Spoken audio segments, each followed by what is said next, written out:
Hello বন্ধুরা, রাধে রাধে। আজ বাগানে ফুল ফুটেছে তাই দেখালাম। ভাত করলা, আলু, আজ মাছের ডিম দিয়ে সবজি বানাবো, তাই পেঁয়াজ, লঙ্কা, টমেটো নিয়ে নিয়েছি রেডি করে।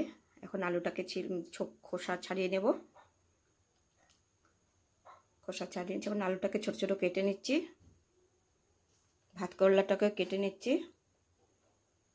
কাটা হয়ে গেছে। এখন সব আলু, পেঁয়াজ, টমেটো, লঙ্কা সব কেটে নিলাম। এখন কড়াইটা গরম হয়ে গেছে, তেল দিয়ে দিয়েছি।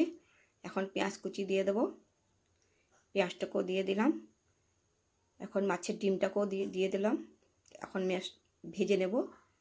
মাছের ডিম পেঁয়াজটাকে ভেজে নেব। লঙ্কাও দিয়ে দিয়েছি। এখন ভাত করলাটাকেও দিয়েছি, অনেকে কাঁকরোলও বলে।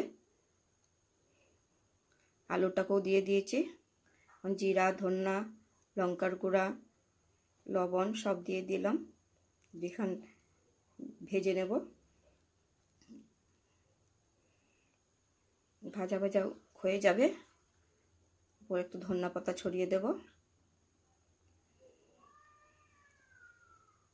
সবজিটা মোটামুটি আমার রেডি হয়ে গেছে। এখন প্লেটে তুলে নিচ্ছি। দেখুন কত সুন্দর লাগছে। ভালো লাগলে আপনারা এইভাবে বানিয়ে খাবেন। আর দুপুরের প্লেট রেডি হয়ে গেছে। দেখুন কত সুন্দর লাগছে।